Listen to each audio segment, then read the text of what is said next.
Itay, tama na po. Itay.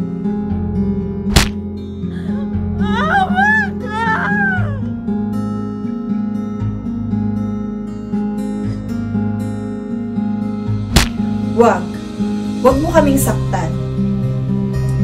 Isa sa kada 5 kababaihan edad 15 pataas ang nakakaranas ng physical abuse at 3 sa kada 10 lamang ang nakakahingi ng tulong. Ang batas na Anti-Violence Against Women and Children o ang Republic Act No. 9262 ay isang batas na nagpoprotekta at nagpaparusa laban sa pananakit sa mga kababaihan at sa kanilang mga anak ng kanilang mga asawa, karelasyon o dating karelasyon.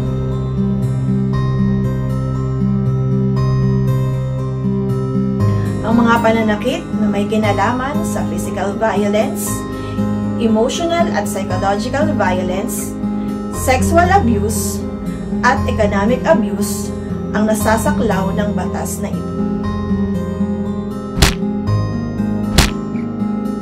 Ang sinumang mapatunayang lumabag sa batas at sa probisyon ay maaaring makulong ng 1 buwan hanggang 12 taon at magbayad ng danyos mula sa 100,000 hanggang 300,000. Huwag matakot, huwag mangamba. Itigil ang karahasan sa kababaihan at mga anak. Ang Vaucilo ang bahala sa iyo.